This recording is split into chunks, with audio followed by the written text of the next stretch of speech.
করছি। রাষ্ট্রের দায়িত্ব যদি আমার উপরে থাকে, আমি যদি সেটা খেয়ানত করি, আমানত খেয়ানত করি, তাহলে আমি রাষ্ট্রীয় মুনাফিক, জাতীয় মুনাফিক, ন্যাশনাল মুনাফিক।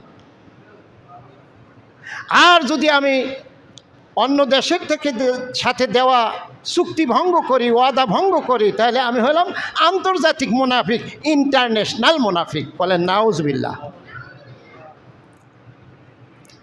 ইসলাম is the complete code of life. ইন্না দ্দীনা ইনদাল্লাহিল ইসলাম। আল্লাহ বলছেন তিবিয়ানুল লিকুল্লি শাই। ইসলাম হচ্ছে পরিপূর্ণ জীবন ব্যবস্থা। আপনি কোনো অংশ বাদ দিয়ে কোনো অংশে যাবেন, এরকম কোনো ব্যবস্থা ইসলামে নাই।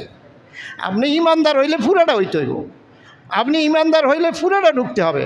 মুসলিম হইলে স্যালেন্ডার করলে পুরাটা স্যালেন্ডার করতে হবে।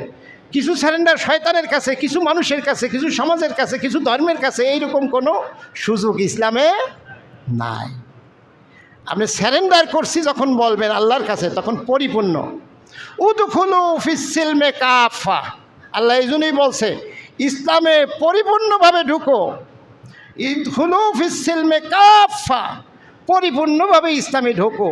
ব্যক্তিগত জীবনে কিছু আপনি আমানত রক্ষা করবেন, ওয়াদা রক্ষা করবেন, এর চেয়ে বড় কোনো দায়িত্বে আসলে সেখানে আপনার আমানত রক্ষার দরকার নাই, সেখানে ওয়াদা রক্ষারও দরকার নাই, সেখানে মিথ্যা বললেও আপনার কাছে পাপ মনে হয় না। তাহলে আপনি ইসলামই বুঝেন নাই। সব জায়গায় মিথ্যা পরিহার করতে হবে, সব জায়গায় আমানত রক্ষা করতে হবে, সব জায়গায় খেয়ানত করা চলবে না। এই গুণ ব্যক্তি, পরিবার, সমাজ, সব জায়গায় যদি সমাজে এই গুণ না থাকে, সমাজ মুসলমান হয়। যদি রাষ্ট্রের মধ্যে এই মুনাফিকি না থাকে, রাষ্ট্র মুসলমান হয়। যদি ব্যক্তির মধ্যেই মুনাফিকি না থাকে, ব্যক্তি মুসলমান হয়। এমন হইতে পারে যে ব্যক্তি মুসলমান, সমাজ মুনাফিক। এমনও হইতে পারে যে ব্যক্তিও মুসলমান, সমাজও মুসলমান, কিন্তু রাষ্ট্র মুনাফিক। এরকমও হতে পারে। আপনি ঈমান আনলে সব জায়গায় যে যেখানে আছেন সবার ওইভাবে স্যারেন্ডার করা লাগবে।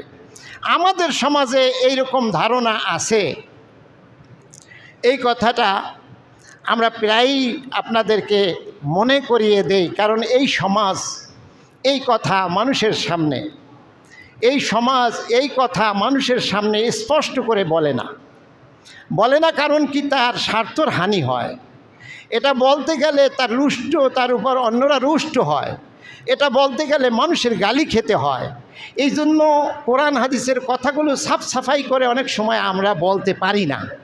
আর বলতে পারি না বলে আমরা আসামি, কাঠগোড়ায় দাঁড়াতে হবে।